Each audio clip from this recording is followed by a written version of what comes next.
दोस्तों नमस्कार। भारतीय संविधान के अंतर्गत आज हम राष्ट्रपति की शक्तियों के बारे में पढ़ेंगे। पहली है कार्यकारी शक्तियाँ, जैसे नियुक्तियाँ करना, प्रधानमंत्री की, मंत्रिपरिषद के सदस्यों की, राज्यपाल की, वित्त आयोग की, विभिन्न आयोगों के अध्यक्ष की, सर्वोच्च न्यायालय के मुख्य न्यायाधीश आदि की। अब बात करेंगे राष्ट्रपति की विधायी शक्तियों के बारे में।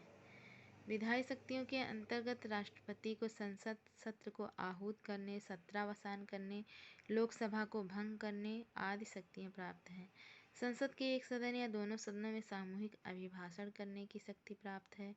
संसद में विधेयक पेश करने से पूर्व राष्ट्रपति की सहमति अनिवार्य होती है। नए राज्यों का निर्माण, राज्यों के नामों, क्षेत्रों एवं सीमाओं में परिवर्तन राष्ट्रपति की विधायी शक्तियों के अंतर्गत आता है।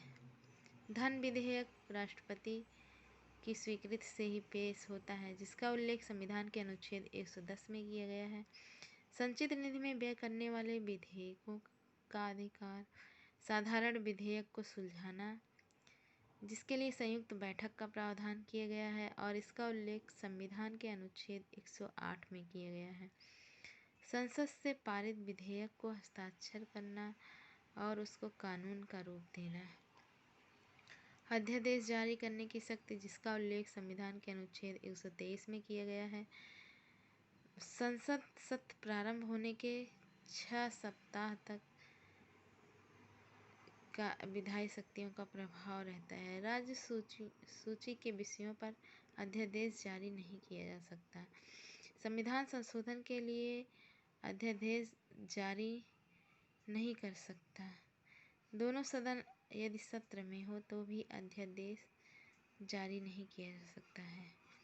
राष्ट्रपति की तीसरी शक्ति है संसद के सदस्यों के मनोनयन का अधिकार। राष्ट्रपति लोकसभा में आंग्ल भारतीय समूह के 2 सदस्यों को मनोनीत करता है, जिसका उल्लेख संविधान के अनुच्छेद 331 में किया गया है। राष्ट्रपति राज्यसभा में 12 सदस्यों को मनोनीत करता है, जिसका उल्लेख संविधान के अनुच्छेद 83 में किया गया है।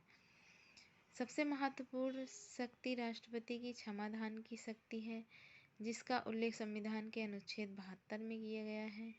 इसके अंतर्गत पहला है क्षमा दंड बंदीकरण होंगे समाप्त। दूसरा है लघुकरण, अर्थात उसका स्वरूप बदलना, जैसे मृत्युदंड को कठोर कारावास में बदल देना। तीसरा है परिहार, अर्थात दंड की प्रकृति बदले बिना उसकी अवधि को कम कर देना। जैसे किसी को 2 वर्ष की सज़ा मिली है तो उसे 1 वर्ष कर देना। चौथा है विराम, अर्थात विशेष स्थिति में सज़ा कम कर देना, जैसे गर्भावस्था अथवा अपंगता। पांचवा है प्रविलंबन, अर्थात दंड, मृत्युदंड पर अस्थायी रोक, क्षमा याचना के लिए समय। इसके बाद अब हम राष्ट्रपति के सैनिक शक्तियों की बात करेंगे। राष्ट्रपति सैन्य बलों का सर्वोच्च सेनाधिकारी होता है और तीनों सेनाओं के उच्चाधिकारियों की नियुक्ति करता है। राष्ट्रपति की राजनीतिक शक्तियाँ, दूसरे देश से संधि समझौता करना, विदेश के लिए राजदूत नियुक्त करना, भारत में विदेशी राजदूतों की नियुक्ति का अनुमोदन करना और अंतर्राष्ट्रीय मंचों पर भारत का प्रतिनिधित्व करना।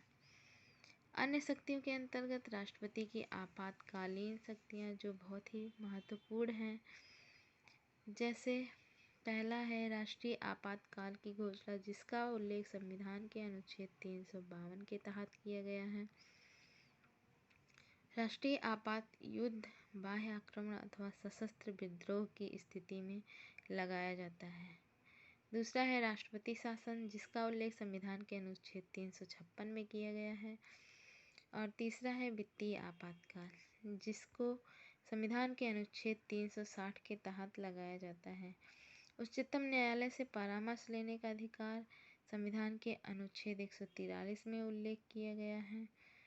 राष्ट्रपति के वेतन और भत्ते, इसे 5.08 लाख रुपए प्रति माह मिलता है। यह आयकर से मुक्त होता है।